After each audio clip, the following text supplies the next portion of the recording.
Bueno, queridas amigas y amigos de Cita de Libros del Mostrador, esta vez estamos conversando con Carlos Basso, el periodista, autor de varios libros, escritor chileno muy conocido, quien ha sacado recientemente este libro, Fantasmas de la CIA, publicado por Editorial Aguilar, 150 páginas, años 2023, y donde nuestro periodista y escritor, quien es también colaborador y periodista de este mismo medio, El Mostrador, investiga la trama que llevó a los servicios de seguridad de Estados Unidos de la época, en concreto la CIA, a intervenir en el Chile del año 70 y obviamente también después, con motivo de la asunción en el gobierno de un presidente con una línea política socialista, por primera vez más radical en el país.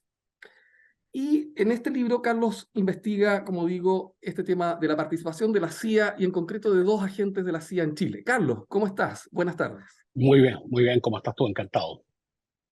Bueno, Carlos, acá tú desarrollas entonces, con motivo de los 50 años, también este libro es muy atingente, ¿verdad?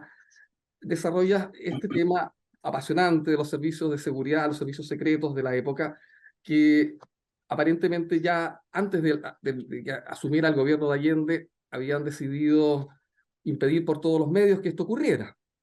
Entonces tú muestras acá cómo están estos dos agentes comisionados acá, Ujú. ¿verdad? Phillips y el otro Heckscher. Y bueno, Texture.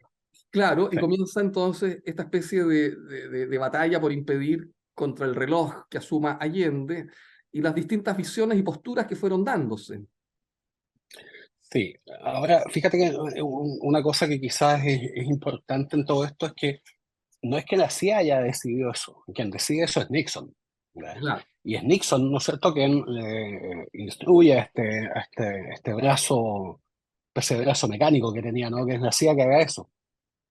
Pero también hay un detalle que es tremendamente importante, porque Nixon, a ver, Nixon no hace esto, y esta es una interpretación mía en función de, no sé, más de 10 años de investigación sobre este tema, porque yo tengo otros libros previos a este donde, digamos, he ido escarbando en estos aspectos, ¿no? Nixon, y como te digo, es mi convicción, Nixon no hace esto por una cuestión netamente ideológica, sin duda. ¿No? Nixon es un tipo de extrema derecha que odia a todo lo que suene a comunismo, socialismo, qué sé yo, eso no hay duda. Pero fíjate que Estados Unidos no había tomado en ningún momento una decisión de intervención en este país, más allá de la intervención que venía haciendo desde los años 50, que significaba, ¿no es cierto?, inteligencia, es decir, información sobre determinados personajes, entre ellos Allende. Y más que nada financiamiento, financiamiento a partidos de distintos signos, especialmente, y esto es una cuestión muy llamativa, mucha gente, el más beneficiado fue la democracia cristiana, no fueron los partidos de derecha, que sin duda también les llegó, pero la democracia cristiana, ¿no es cierto?, tuvo una cantidad ingente de fondos que fueron enviados sobre todo por el presidente Kennedy, ¿no? 1962, desde 1962 hasta 1964, con el objetivo de usar esos fondos, ¿no es cierto?, para la campaña de quien fue después presidente, el presidente Frei Montalva, e impedir justamente que Allende ganase en ese año.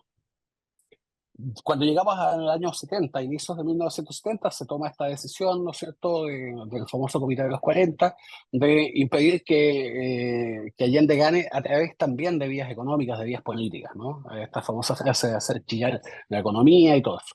Pero no había una decisión de una intervención directa, y esa decisión se toma 35 días antes de que Allende pudiese ser confirmado como presidente, cuando no te olvides tú que Allende gana esta elección el 4 de septiembre, y el 24 de octubre, como no gana con mayoría, gana con el 36, algo de votos, ¿no es cierto?, entre las dos mayores mayorías, entre las dos más altas mayorías, el Congreso Pleno tenía que tomar una decisión el 24 de octubre. El 15 de septiembre aproximadamente es cuando Nixon toma esta decisión. Y esta decisión, y esto es, a mí todavía me es impactante la comprensión de por qué toma esa decisión. La toma porque su financista, el sujeto que le ha pagado todas sus campañas, el primer empresario que lo contrata cuando él está egresado como abogado, que es Donald Kendall, se lo pide. ¿ah? Y hay un documento donde él dice, Don Kendall, que dice, si tradujésemos un poco la expresión en inglés que usa, es como así como un tipo espantosamente simpático, ¿no? Que fue mi jefe. Él me pide esto. ¿Y por qué le pide eso? Porque Agustín Edwards, que viaja, ¿no es cierto?, desde Santiago a Nueva York y después a Washington, D.C., es quien le pide eso a Kendall. Ellos tenían amigos. Entonces, en definitiva, y esto, aquí uno puede conectar esto con lo que hemos visto en los últimos años en este país. En definitiva, lo que pasa es que su financista de campaña le pide que haga algo. ¿Mm? Y ese algo se lo transmite a la CIA. Los oficiales de campo de la CIA, que tenían mucha experiencia en golpes de Estado, de hecho, designan a cargo de esto, tanto en Washington como en Santiago, a dos de los principales agentes operativos, ¿no es cierto?, en el golpe de Estado en Guatemala. Pero ese golpe de Estado se planificó con un año y medio de anticipación. Y aquí les estaban pidiendo que hicieran lo mismo en un poquito más de un mes. ¿No? Entonces, cuando esto empieza a andar, esta gente que está en Santiago, Heckscher, que tú mencionabas, ¿no? Jefe de la estación, como se denomina las oficinas de la CIA, él se da cuenta que esto es imposible. Pero no solamente se da cuenta que es imposible, sino que además concluye que no hay ninguna condición objetiva para dar un golpe de Estado. Él tiene una visión bastante menos apocalíptica de lo que va a ser una presidencia de Allende, de la visión que evidentemente había en Estados Unidos como consecuencia, ¿no es cierto?, entre otras cosas, de esta petición que efectúa Agustín Edwards a Don Kendall y la petición que se le efectúa directamente a Nixon. Eh, Heckscher, desde ningún punto de vista, era un sujeto, un simpatizante de Allende, ni un izquierdista, ni ninguna cosa de ese tipo. Sus amigos lo describen como un sujeto que llegó a ser de extrema derecha. De hecho, decían era demasiado, ¿verdad? Pero efectivamente en sus últimos años de agente de la CIA, porque su historia como agente de la CIA se acaba en Santiago, como consecuencia de la actitud que adopta, en esos últimos años, yo creo que confluyen dos fenómenos. Uno es la apreciación personal que hace de esta situación y dice esto no tiene ningún sentido, esto es un plan pésimamente hecho que jamás va a funcionar y que, ojo, y él lo dice en un documento, que esto va a terminar con un baño de sangre. Y efectivamente termina con un baño de sangre, termina con un asesinato, termina con un magnicidio, termina con el asesinato del comandante en jefe del ejército de este país. Y nos olvidamos de la magnitud y gravedad que tuvo eso. ¿Ya? Es una cuestión a tal punto que fíjate que un par de años después se crea una comisión investigadora en el Parlamento estadounidense que se llama el Comité de Asesinatos Selectos. Es un comité que investigó los grandes asesinatos en distintas partes del mundo, perdón, eso fue mi gato, donde había sospechas de, ¿cómo se llama?, La intervención eh, de de Estados Unidos. intervención de la CIA. Mm. No, de la CIA en particular. De hecho, investigan ellos, ¿no es cierto?, el asesinato de Kennedy. Ujú.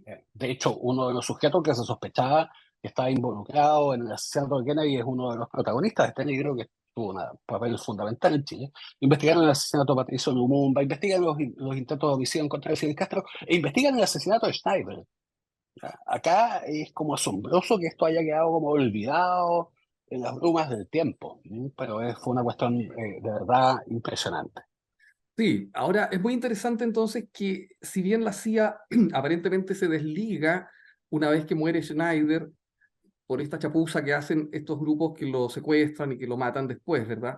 Están ligados a Patria y Libertad y que luego entonces hasta que asume Allende quedan más o menos sin planes para derrocarlo realmente hasta el 73, que ya no estaba este mismo jefe de la estación en Santiago que era Heckscher, Ujú. y en ese momento entonces se activa el plan ya de derrocamiento propiamente tal, pero por lo que das a entender tú en el libro, pareciera ser que ahí ya corren más con colores propios los militares chilenos que con más ayuda de Mm. la CIA. O sea, 3 años después ya la situación no es la misma, No, y es que es imposible que sea la misma, porque, a ver, aunque estaba el mismo por lo gobierno mismo en que Estados Unidos, a eso voy, estaban las mismas sí, condiciones. seguía estando Nixon, sin duda, pero la CIA está en una condición muy desmejorada. Había estallado el caso Watergate. No te olvides tú que el jefe operativo del equipo parapolicial, que se denominaba Plumbers, ¿no? Era un ex agente de la CIA, ex agente de la CIA que por lo demás había estado muy implicado también con estos mismos personajes, eran íntimos amigos, había estado metido estoy hablando de Howard Hunt, había estado metido, él estuvo en Chile. Claro. había estado metido en los intentos de asesinato de Fidel Castro, en Bahía de Cochino. Entonces, ese es un punto. La CIA estaba debilitada a consecuencia de eso. La CIA estaba muy debilitada también como consecuencia de las denuncias, y eso tiene que ver con nuestro país en específico. En 1972, inicio de 1972, el famosísimo periodista Jack Anderson publica en The New York Times, ¿no es cierto?, una serie de textos acerca de los vínculos entre la CIA y la AT&T, entonces la Sí, compañía telefónica estadounidense, claro. y el intento de golpe de 1970. Entonces, se crea una comisión investigadora, también a consecuencia de eso. Entonces, la CIA la estaban investigando por distintas vías, ¿no? Sobre todo el Parlamento estadounidense, y que esto quizás no se entiende muy bien, que te investigue el Parlamento, así como acá en Chile una investigación de la Cámara de Diputados no tiene ninguna consecuencia desde un punto de vista fáctico, más allá del punto de vista político.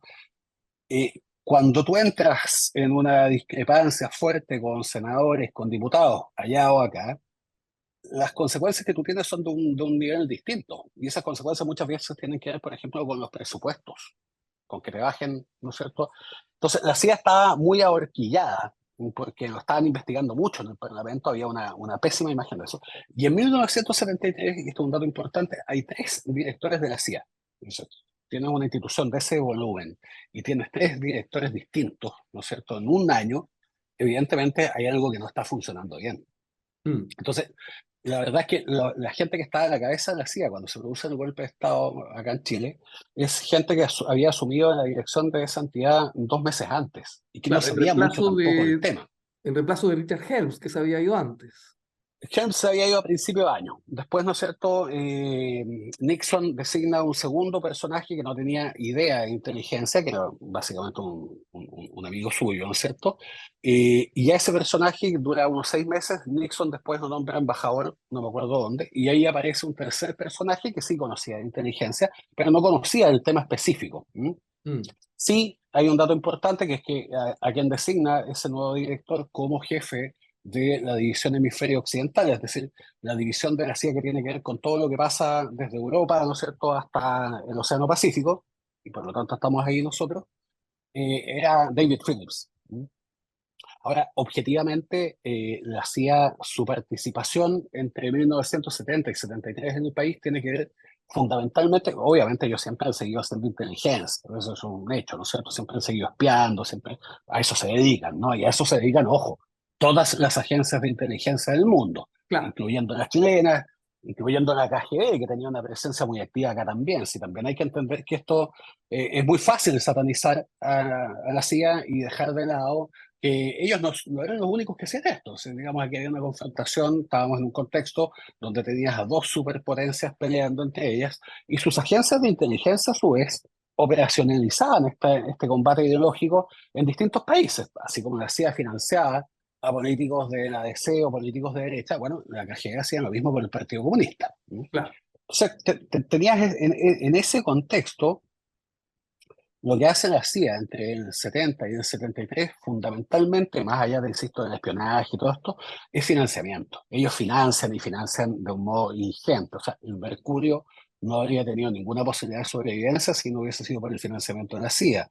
Claro. Eh, Pero lo- la, la pero la- tercera también, perdón, dime.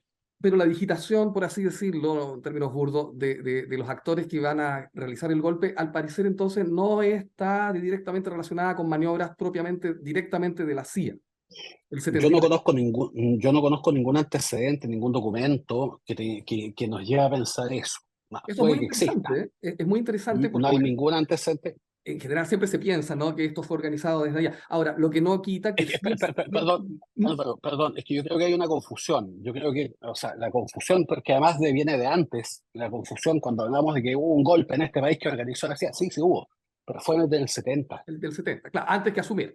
Y Pero, yo creo que queda esa imagen, ¿no es cierto?, queda esta claro, confusión. Y un detalle, ¿eh?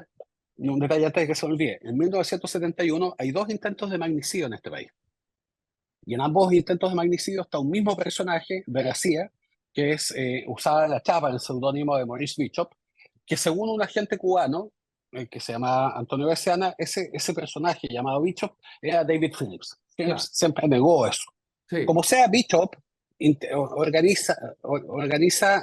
Bishop organiza un intento de magnicidio acá, que es el intento de asesinar a Fidel Castro a fines de 1971. Sí, eso Pero lo dices tú Phillips, acá en el libro, cuando pero vino a Chile. Phillips a su vez, exacto, pero Phillips a su vez reconoce y que reconozca algo significa que había mucho más de fondo, ¿no? Bueno, el tipo además era un mentiroso inveterado. Él dice ante un comité parlamentario que efectivamente él tuvo contacto con un oficial de ejército acá en Chile en los años 1900, entre el 70 y 71, que estaba planificando asesinar a Salvador Allende usando un fusil de mucha potencia para disparar desde bastante distancia, que es como matan, ¿no es cierto?, al presidente Kennedy. Kennedy. Entonces, él tenía ese contacto y lo que no dice, porque en un momento un parlamentario le pregunta, le dice, bueno, pero ¿y qué pasó con ese mayor, un mayor de apellido Marshall? Dice, bueno, pero ¿qué pasó con Marshall? No, dice, en definitiva lo desechamos, el tipo no, era como un tiro de aire, una cosa así. Pero la verdad es que eso no es cierto tampoco. Lo que pasa es que Marshall no siguió avanzando con esto porque lo detuvo la PDI. No es porque lo hayan desechado ni ninguna cosa. Bueno, y El tipo terminó de... el segundo hecho ahí de sangre que sí ocurrió, aparentemente como cuentas también tú en el libro, que es muy interesante, como una primicia, yo no lo había leído antes, sería la muerte de este comandante Araya. O sea, bueno, lo que pasa es que ahí hay también, También fíjate por el que, mismo grupo de este de los plomeros, o uno de los del grupo de los plomeros. lo que pasa es que, pero fíjate en un detalle, efectivamente esa es una mención que aparece en distintos sitios web y qué sé yo, donde Pero tú mencionan lo a pones uno en el libro de también, ¿ah? pero fíjate que en el mismo libro yo cuento también, ¿no es cierto?, que no hay ningún documento oficial, primero que nada, que lo pruebe, y segundo, en el expediente judicial chileno tampoco hay antecedentes de eso, ¿no? Claro. Entonces, por eso te digo, en esto hay hay a veces mucha confusión, hay ciertas ideas que son muy fijas. Acá en Chile, cuando hablamos de agentes, o sea, hablamos o pensamos en espías estadounidenses, siempre decimos, la CIA. Pero la verdad es que en Estados Unidos hay como 20 agencias de inteligencia Sí, y claro. muchas de ellas tienen presencia acá. De hecho, en 1973, yo te diría que en el golpe de Estado, en el momento del golpe, tiene mucha más presencia que la CIA, la DIA, la Agencia de Inteligencia de la Defensa, ¿no? Que además es la agencia que está operando sobre todo en la zona de Valparaíso. No nos olvidemos que el golpe de Estado, quienes crean ese golpe de Estado son oficiales de la Armada, ¿no?, que van sumando gente después, ¿no? Y el golpe se inicia en Valparaíso. Claro. Y en ese momento, cuando se inicia el golpe en Valparaíso, está en Operación Unidas, hay destructores, ¿no es cierto?, estadounidenses en la bahía, y todos esos destructores no están de casualidad ahí. Había, ¿no es cierto?, había una coordinación, por lo menos, entre la Armada chilena y, no sé si todos, pero por lo menos algunos oficiales navales estadounidenses, en el sentido de prestar apoyo si se necesitaba. No pasó nada, no sabemos que haya pasado algo, pero estaban ahí. Entonces, ahí si tú buscas una presencia objetiva estadounidense, bueno, ahí está, mucho más que Claro. la de la CIA. Bueno, también se menciona como es natural, ¿verdad? Toda la preparación de todos estos oficiales de esas décadas, ¿no? Entre ellos Pinochet en la Escuela de las Américas, etcétera, que evidentemente generaron una mentalidad, por lo menos, Claro, que propiciaba este tipo de salidas no, sí, de sin duda, privilegio. Claro, sin duda, hay, no sé, todo, bueno, hay cosas que son mucho más de fondo, que tienen que ver efectivamente con la propagación de esta famosa doctrina de seguridad nacional, que consideraba la existencia de que significaba un cambio en el dogma de lo que es un ejército. claro, la Los teoría, ejércitos estaban diseñados hasta los años 50 en este continente para combatir con enemigos externos. claro, cambia a la teoría de La la pe- contrainsurgencia y todo eso. Exacto, exacto. Ujú. Oye, otra cosa interesante es que tú mencionas en el libro que, bueno, todos estos personajes que ahí están, estos Phillips, ¿verdad? Heckscher. Tú entrevistas personalmente en Estados Unidos a Jack Devine, ¿no? A él lo entrevisté telefónicamente. Ah, telefónicamente. Él estaba en Estados Unidos, yo estaba acá en Chile. Lo entrevisté telefónicamente, conversamos varias veces. Y efectivamente, entrevisté a Jack Devine y me contó una cantidad de cosas muy interesantes. Ujú. Quedarían para otra entrevista. Oye, Sí, sin duda. y aclaraste, porque en el libro tú expones también que al mismo tiempo que ocurría lo de Watergate, había ocurrido poco antes los casos de robos muy extraños en distintas dependencias de funcionarios del gobierno de Chile, en esa época todavía el gobierno de Salvador Allende, antes de que se Así produjera. es. ¿Y esos robos serían relacionados con una especie de inteligencia preoperativa para un golpe? ¿O sería un trabajo por encargo? ¿O sería... Mira, la verdad es que es una pregunta que yo me he hecho muchas veces y no tengo una contestación, pero ojo. Y este es el dato interesante, o sea, quienes cometen, porque eso sí, de eso no hay duda, eso lo confiesan ellos, quienes cometen esas intromisiones, como tú bien dices, en las casas de tres diplomáticos chilenos en Nueva York. Estamos hablando del jefe de la misión diplomática en Naciones Unidas, estamos hablando de un diplomático que trabajaba en la Corfo y no recuerdo alguien más que también tenía una misión diplomática, y la embajada chilena en Washington. Quienes cometen todo eso son los mismos plomeros. Claro, ¿Ah? Son estos mismos sujetos. Ahora, ¿qué estaban haciendo exactamente? No sabemos. Y porque además hicieron cosas que son como infantiles, claro, como claro. absurdas. Mm, ¿Ah? En una de las casas le tapan los ojos de las llaves con chicle, ¿ah? Con goma de mascar. Se llevan artefactos básicos, absurdos, no tiene mucho sentido. Y la última intromisión, que ojo, eso lo hacen un mes antes, una cosa así, de Watergate, sí, es a la embajada chilena en Washington, D.C., donde lo que hacen es vandalismo. ¿Ah? No se llevan ningún documento importante, nada, entran un fin de semana, elección para el futuro. La embajada no tenía guardia, no tenía nada, quedaba con llave y se iban todos para su casa. Ahora, claro, uno piensa, ¿no es cierto? Y uno conoce los sectores diplomáticos en Washington, son muy, o sea, es muy impensable que vaya a pasar una cosa así. Yo me imagino que por eso, digamos, no tenían ninguna medida de seguridad. Pero estos sujetos saben eso, se meten y destruyen todo. Hacen pedazos, parten por la mitad mesas y cosas así. Dejan todo el piso, como un ataque de una pandilla de adolescentes, no sé, bajo ácido lisérgico, una cosa así. No tiene ningún sentido. Entonces, puede haber sido una maniobra de hostigamiento, yo creo, una cosa de ese tipo, porque la verdad es que no estaban, o sea, no estaban planificando ellos, por lo menos esos sujetos, no estaban planificando un golpe de Estado desde ningún punto de vista, no tenían capacidad para eso. claro. Bueno, Carlos, mira, yo creo que el libro da para conversar muchísimo. La verdad es que el tiempo siempre pasa tan rápido y Así yo es, creo que es muy recomendable que la gente pudiera leer este nuevo trabajo tuyo, ¿verdad? De los fantasmas de la CIA. Fantasmas porque son personas que obviamente ya no están con nosotros y de tiempos bien lejanos, pero no está de más pensar que toda esta situación que se dio entonces se sigue dando en el mundo, como dices tú, todas las agencias de inteligencia hacen algo parecido y que así podría es, volver a darse también. Ahora, sin duda. te quería preguntar algo un poco más personal. ¿Por qué te ha tocado o te ha gustado hacer estos libros como este tema, por ejemplo, otros más de Colonia Dignidad? ¿Como Ujú. que te atrae este lado un poco oscuro del ser humano? Bueno, es fascinante, ¿no? Me parece que es muy, muy interesante, pero tiene que ver, en este caso, el tema de Colonia de Dignidad, yo empecé trabajando por una cuestión de cercanía geográfica. Yo vivo en Concepción y cuando empiezan los allanamientos en Colonia de Dignidad, año 96, 97, me tocó muchas veces ir a cubrir eso fundamentalmente ¿cómo se llama? Esta especie de satélite que ellos tenían aquí en Bulnes, a 80 kilómetros de Concepción. Y yo conocía la historia de la colonia, pero muy distintos cuando tú llegas allá y ves cosas que ni siquiera Kafka drogado se habría imaginado. ¿Ya? Entonces, bueno, evidentemente ahí había cosas, ¿no? Que muy, muy, muy impresionantes. Y estos documentos, justamente a consecuencia de eso, yo conocí ahí, trabajando en el tema de dignidad, conocí el caso de un ciudadano estadounidense que es el único estadounidense que está desaparecido hasta hoy en día en Chile, que nadie se ha acordado de él estos días, ¿no? Que es Boris Ah, Weisfeiler, sí, el que tipo que caminaba por ahí.